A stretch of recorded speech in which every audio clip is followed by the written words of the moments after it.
Okay, bet. When I think about the gold standard of cartoons, I have a very short and strict list, my nigga. I take this very seriously. I grew up with some of the greatest cartoons to ever grace the screen, man. I'm talking about Powerpuff Girls, Static Shock, Avatar: The Last Airbender, Teen Titans, and SpongeBob when he still looked like this. I do not know this man. I do not know who this is. Yo, who the fuck is this nigga? But towards the end of my time, when I was really on with cartoons, there were three main cartoons that I remember coming out at relatively the same time on Cartoon Network that everyone was saying were all-time great cartoons. These three, of course, were Adventure Time, The Amazing World of Gumball, and then the topic of our video today, Regular Show. See, I always knew Regular Show was gas, man. I've seen the clips and everything like that, but I never truly got into it until this year when my girlfriend introduced it to me. And look, there are tons of episodes that we could eventually talk about, and I promise you, we will. But specifically, I want to talk to y'all about the very first episode of the show, The Power. This episode stands out to me for real as one of the best pilot episodes of any show I have ever seen in the entirety of my life, bro. You get the full understanding of exactly what this shit is going to be going forward. It's elite, it's tough, it's the best. This episode starts out in Mordecai and Rigby's room, and it's here that Mordecai and Rigby are going straight Hardy Boys on this action figure. Rigby hit him with a mean little combo and somehow ended up still getting his ass beat by this inanimate object. This nigga sorry as hell.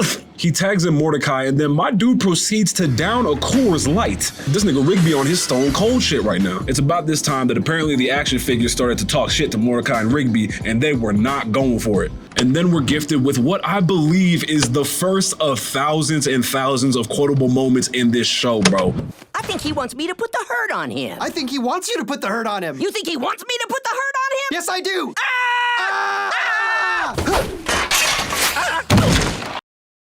Yeah, they missed that shit, by the way. But that don't matter though, bro. They're having a great time, and then they realize, holy shit, we put a hole in the wall. And ladies and gentlemen, this is what you can expect from every single episode of this show. And that's why I think this is such an effective pilot, dog. Mordecai and Rigby will be faced with the slightest issue and somehow have to go up against an Avengers-level multiversal threat by the end of the episode. Benson could tell these niggas to go put some chairs away, and they're going to be ending up fighting Thrag by the end of the episode. And I hear what you're thinking, wouldn't a recipe like this get old? No, it doesn't. It hits every single time. So Mordecai and Rigby start to panic and brainstorm ideas of what they gotta do to fix this hole in the wall. It's at this point we also learn that these niggas, Mordecai and Rigby, are both dead broke and they're 23 years old. And I can't even hate cause nigga, they just like me for real. Now the reason these two were so scared about the hole in the wall is because these two work as groundskeepers at the park. But not only do they work there, they also live in a house that is on the park premises as a perk of their job. So essentially them busting a hole in the wall is bad news for these two. So reasonably so, in an attempt to not get fired by their hot-headed boss, Benson, these two try some bullshit as always. So the only reasonable conclusion that Mordecai can think of is that they need to try to convince their boss, Benson, to give them raises so that they then can fix the hole in the wall. It's at this point Rigby's absolutely down with Mordecai's plan, and as Mordecai's about to explain how they're gonna do it calmly, rationally, and you know, the right way, Rigby cuts him off and adds his own little touch to the plan. Let me stop you there because I already know what you're going to say. Ham boning. This nigga said ham boning. This nigga Rigby genuinely wants them to approach this nigga Benson and ask him for a raise and then hit a dance in his face afterwards. He wants to do this to the nigga with the shortest temper that they know. And I want to ask you, would you not be mad if two dudes who constantly make your life more difficult than it already is ask you for more money than you are already paying them? And let's not forget, this is to fix something that they fucked up in the first place, brother. And after all that, they hit this shit in your face. How do you feel? How that gonna make you feel? This nigga Rigby even started ham boning on Mordecai, bro. Although Mordecai's not going for the plan and he shuts that shit down immediately. And then Rigby says those 7 infamous words. Ham boning will save your life someday. I want you to remember that line, okay? Rigby then tells Mordecai a backup plan he has. Rigby then pulls out this dusty ass keyboard, and when Mordecai asks where he got it, we get a glimpse.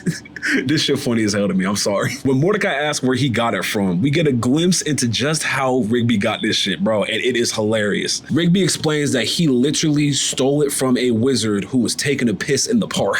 I have several questions, dog. You're a wizard with the power to conjure anything on Earth with one of the most powerful objects on the planet with this keyboard, because y'all gonna see, this thing is like having all 7 Dragon Balls at once. You have the power to conjure up anything, and you chose to take a piss in the middle of a public park. Why was he here? We get no more info on this nigga, brother, for the rest of the episode. We never see him again, I don't think. And why did Rigby feel obligated to rob this nigga in broad daylight at his place of employment? Nigga, I love this show, bro. So Mordecai's skeptical, obviously, but then Rigby plays the keyboard to Mordecai and he is immediately sold on it. Rigby lets Mordecai name the keyboard and he said, word for word, I've always wanted to date a girl named The Power. The Power? Mm-hmm. and that's what he names it. That's literally how the keyboard got the name. So the two decide to put together a little song and dance for what they're gonna say to Benson when they're trying to go ahead and get these raises from him. So they decide to go ahead and try it out on Pops. Now this is the first time that we actually were able to meet with Pops, and he's an extremely important character to the show, like one of my personal favorites, and he actually ends up being like,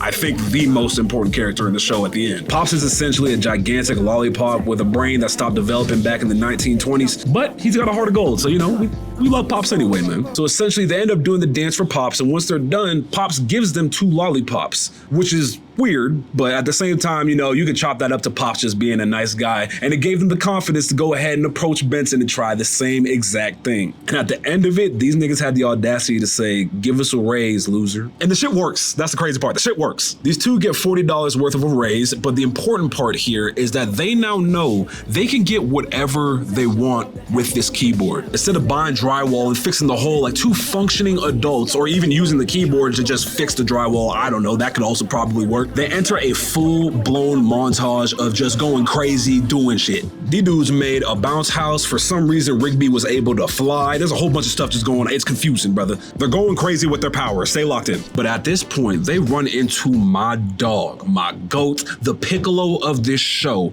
I don't know if that comparison makes sense, but it just makes sense to me. My dog, Skips. You can figure Skips is that guy that when you were growing up in your neighborhood just had like 19 different jobs. That's Skips, brother. He has seen all, he has been through all. The Hindenburg falling, Skips was there. The fall of the Berlin Wall, Skips was there. The rumbling, Skips was there. The Shibuya incident, Skips was there. Maruto and them were flying up in that trash beast, Skips was there. The eclipse, I actually hope Skips was not at that one, gang. That would, yeah, hell nah. But regardless, Skips knows that the keyboard is dangerous. He decides to warn the two of them, and what do you think they do in return for their friend trying to save their life? The two decide to sing a song to get Skips away from them. So they sing a song that ends with the lyrics, "To your room," because they're trying to send Skips to his room. The problem is, Rigby messed up the lyrics and yells "to the moon" instead of "to his room." And just like that, my nigga Skips is stranded on the moon. Mordecai, of course, tells Rigby to bring him back, but Rigby says he cannot because he cannot see Skips. Since he can't see him, he cannot teleport him. Please remember this. Please remember this. And as soon as they just sent Skips off of the planet, guess who walks out? Nobody other than Benson and Pops. They ask where Skips is at, and Rigby's about to lie to these niggas off rip, but Mordecai makes him tell the truth. Benson doesn't believe them, but after they all pile into the golf cart, Mordecai and Rigby show them that it is real, and they all end up teleporting to the moon. Once we get there, there is tons of stuff on the moon already. And this is apparently because while Rigby was waiting in the cart for them, he was singing a song sending several things to the moon. A bunch of baby ducks, send them to the moon. Soda machine that doesn't work, send them to the moon. What else did you send? So all the items that he brought up in the song got sent to the moon. Here's my thing. Rigby just said that he couldn't bring Skips back when they were still on Earth because he couldn't see Skips. When he sang the song that sent all the stuff to the moon while he was in the cart, he couldn't see any of the things that he sent to the moon. So how did they get there? This literally means that Rigby and Mordecai could have sang another song right after they sent Skips to the moon and brought him back. Because I genuinely have no reason to believe that he can send stuff without looking at it but not bring it back. It's a wizard's magic keyboard. Anyway, they find Skips and he is being chased by a gigantic junk monster, but not just any monster. It's a monster that looks exactly like the wrestler action figure that Mordecai and Rigby were fighting in the beginning of this episode. I actually did not realize this the first time I watched, and actually this is kind of tough. I rock with this. Nice little callback. I'm not mad at that. They try to use the keyboard to save him, but of course, the batteries die. So now they're trapped on the moon, oxygen deprived, which, I mean, that don't seem to be a problem right now. And they're facing a gigantic junk beast. It's at this moment that Rigby has an epiphany. Ham boning will save your life someday. I'm telling you, dude. Ham boning. I know it's to do. Ham boning will save his life today. So Rigby pulls up on the monster right before he eats Skips and starts ham boning on the monster's ankle, which is just enough to distract him to free his grip on Skips. And let me let y'all know something right now, all right? Skips actually getting freed just raised this group's chance of survival by like 100%. This man Skips scoops up Rigby and sprints over to the golf cart as he's driving away, jumps into the back of the golf cart and tells him to use the keyboard. Rigby lets him know that, unfortunately the keyboard's dead, so you can't really use it, twin. So what does Skips do? Skips reaches his bare fist through the dashboard of the golf cart, pulls 3 random wires out, and jams them into the keyboard to get it to work again. And just like that, all of them are back safe and sound at the park, and they're teleported into Mordecai and Rigby's room, at which point the entirety of the walls fall down except for the hole that they left behind, bro. You can't make this up. And Benson off rip tells them to give him their $40 back because he realizes now he was manipulated to give it to him, and he tells them to clean up the whole spot or they're fired. Mordecai and Rigby look at the hole that's left on the wall and they decide to put a poster over it. Something they could have done at the beginning of the episode. All in all, man, this is one of the best cartoon pilot episodes I think I've ever seen in the entirety of my life, bro. And I say that because it covers so many bases perfectly in this first episode to give you a full concept of what this show's finna be going forward. You got the 2 main characters, Mordecai and Rigby. There's always going to be some small inconvenience in the beginning of the episode that's going to then evolve into a gigantic kaiju type battle with a beast or something. We got to meet Benson and we got a general idea of what his character is going to be going forward. He loves his job. He cares about nothing more than the park and is quick to get pissed off, especially at Mordecai and Rigby.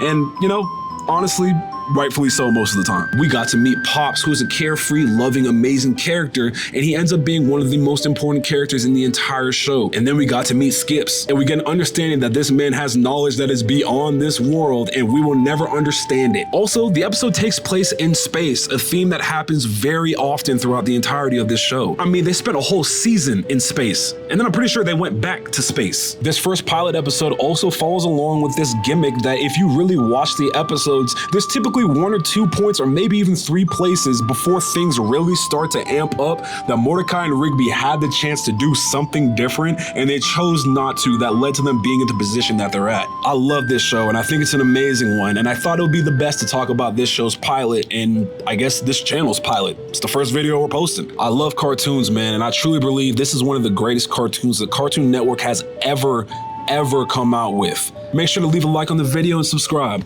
I love you. Go home.